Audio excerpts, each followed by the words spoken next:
nagkakagulo na ang taong bayan. So kung sa tingin ng ilan dyan na dapat mag-cooperate ang Pilipinas pag nagkaroon ng warrant of arrest ang ICC at ito ay ipapaserve sa pulis o sa sundalong Pilipino, think again.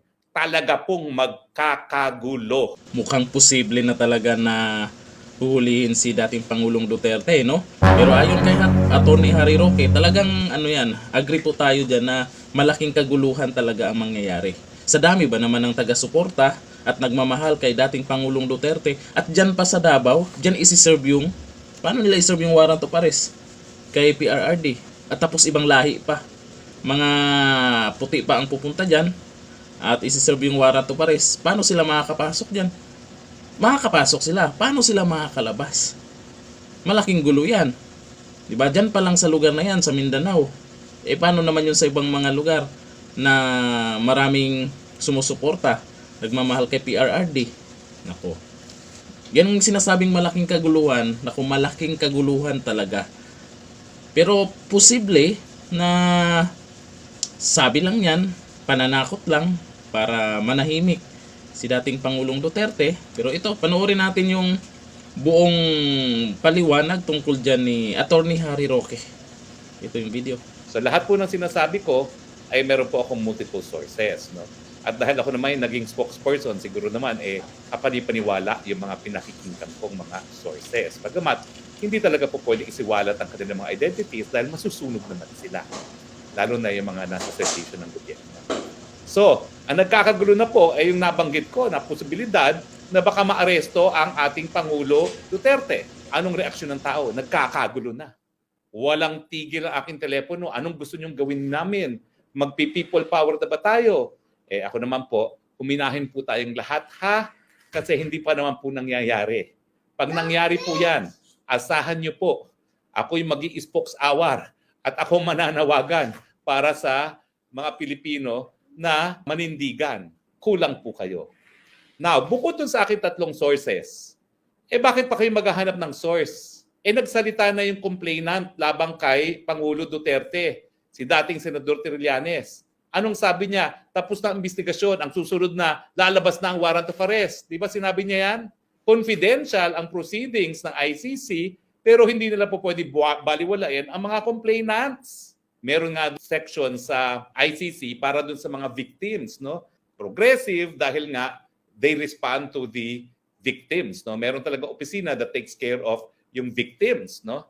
Hindi naman biktima si Trillanes, pero siyempre sa kahit ano namang legal proceedings, kinikilala kung sino mga complainant. At complainant yan si Senator Trillanes. So bakit natin pagdududahan siya kung sinasabi niya na palabas na ang warrant of arrest? Ito talaga si Trillanes. Kapanipaniwala ba talaga yung sinasabi niya na may lalabas ng warrant of arrest?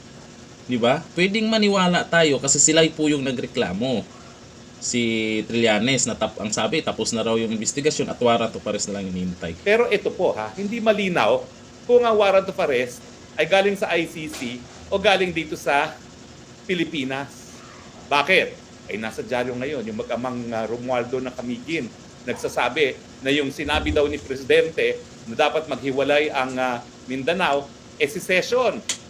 Yung dating tao ni Presidente Duterte, Secretary Anyo at Secretary Galvez, anong sabi nila? We will meet any threat to secede from the Republic with force. Ano ibig sabihin yan? Gagamitan namin ng dahas, poprotektahan namin ng territorial integrity ng Pilipinas. Yung isang kongresista at dating gobernador nagsasabi, sedition. Yung isa nagsasabi, we will meet it with the threat of force. So ibig sabihin, baka kasuhan nila ang dating presidente ng sedition. Posible talaga na maaresto ang Presidente Duterte either because of an ICC warrant of arrest or dito sa lokal. Pero yung pag-aresto na lokal, meron din po akong multiple sources na kapanipaniwala din. Ang hindi na lang daw sigurado kung paano masaserve sa kanya. Ako'y nagtataka din kung paano masaserve ang warrant of arrest na lokal na kaso. Kasi dapat dadaan yan sa PI unless nagkaroon ng tinatawag na inquest proceedings caught in the act. Mahirap po yun na magkaroon ng warrant of arrest dahil caught in the act unless gagamitin nila yung sinabi niya sa television and they will accept that as evidence of being caught in the act. na nagkakaroon ng sedition dahil na-broadcast yun. Posible, pero pwedeng questionin. Pero pwede bang mag-issue ng warrant of arrest? Anything is possible. Posibilidad pa lang, nagkakagulo na ang taong bayan. So kung sa tingin ng ilan dyan na dapat mag-cooperate ang Pilipinas pag nagkaroon ng warrant of arrest ang ICC at ito ay ipapaserve sa pulis o sa sundalong Pilipino, think again. Talaga pong magkakagulo. Ayaw ko pong magkagulo, pero wala pong choice yan. Sa dami na nagmamahal kay Presidente Rodrigo Roa Duterte, hindi po papayag yung mga nagmamahal sa kanya na ipaaresto siya at dalhin sa isang dayuhang bayan. Malalaman po natin sa lalong mabilis na panahon ang katotohanan. Kasi yan ngayon ang hingi ng taong bayan. Ano ang katotohanan? Pag siya'y inaresto, miski hindi na tayo miyembro, ang remedyo, habeas corpus na po yan dahil illegal arrest na yan. Dahil hindi na tayo miyembro, wala na tayong obligasyon na makipagtulungan. Pag siya naman inaresto dahil sa sedition, well, kinakailangan dumaan muna yan sa preliminary investigation. So illegal din yung pagkakaaresto. Tignan nyo anong reaction ng taong bayan. Galit po sila sa mere possibility na maaresto ang dating Presidente Rodrigo Roa Duterte. Whether be it dahil sa ICC o whether be it sa kanyang mga sinasabi. Huwag nyo pong gawin yan. Puputok tayo na parang pinatubo. That will trigger chaos pag inaresto nyo ang dating Presidente Rodrigo Roa Duterte. Para mawala ang alinlangan na aarestuhin siya dahil sa ICC, gumawa po si Presidente BBM ng Memorandum Circular addressed to all executive agencies including DOJ, NBI, PNP, and AFP. Walang makikipagtulungan sa ICC. Nakasulat yan na order. Pero habang kasing salita lang at nakokontra ng ibang tao, gaya ng kalihim ng Department of Justice, wala pong maniniwala sa salita. Kasi pinatigil ang pirma, tuloy.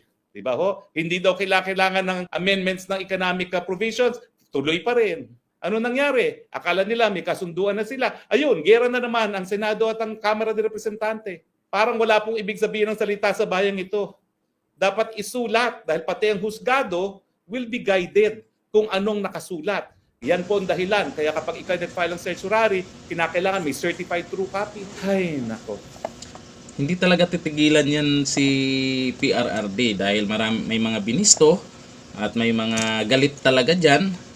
Hindi nila titigilan yan hanggat hindi maaresto yan. Lalo na itong si Trillanes pala. Hindi po talaga mananahimik yan. Kung hindi man totoo yung sa ICC, malamang dito sa lokal, dito sa Pilipinas, may gagawin silang paraan dyan. Kagaya nung in-announce, kagaya nung sinabi ni Attorney Harry Roque, pwede talaga doon sa yung paghiwalay ng Mindanao ay talagang daming nagre-react. 'Di ba? Daming mga plano agad kung itutuloy ni dating Pangulong Duterte yung sinabing ihiwalay na yung Mindanao, ay may mga pwede na silang gawin kaagad. Parang natataranta na kaagad sila. Sinabi pa nga lang, wala pa namang aksyon, wala pa namang papirma o boto na ginagawa, di ba?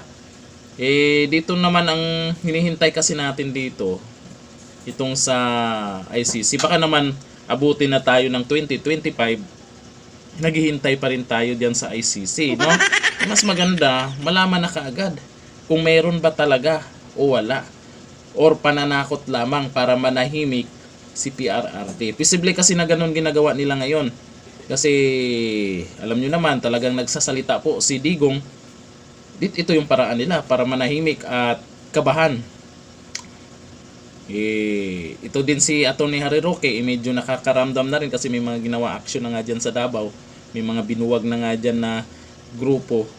Kaya posible, sa tingin nyo kaya, kung mangyari man yan, na pumasok dyan yung mga dayuhan, yung mga puti, sa tingin nyo makakalabas pa ba ng Davao yan? Sa tingin nyo ay hindi magkakagulo yan? Nako, malaking kaguluhan talaga yan, maniwala kayo. Baka ang sisihin talaga dito pag nangyari yan ay si Pangulong Bongbong Marcos. Talagang siya yung balikan ng mga taga-suporta ni PRRD. Siya na naman ang sisihin. Paano kung ayaw nga ni PBBM talaga na makipag-cooperate? Paano kung yung nasa likod ng mga nagreklama yung mga Dilawans, yung mga nasa palibot ni PBBM, yung mga gumawa ng aksyon, damay si PBBM dyan. Kasi siya yung Pangulo. Damay na naman. Ano sa tingin nyo ang pwedeng mangyari? At totoo ba itong kwento ng ICC? At warrant of arrest na lang yung inaantay? Pinapakaban nyo masyado si PRRD ha? Siguraduhin nyo na totoo yan. At may lalabas. Baka naman aabot na tayo ng 2028 presidential election. Naghihintay pa rin tayo. ICC pa rin ang issue. Nandito na. Thank you. Bye-bye.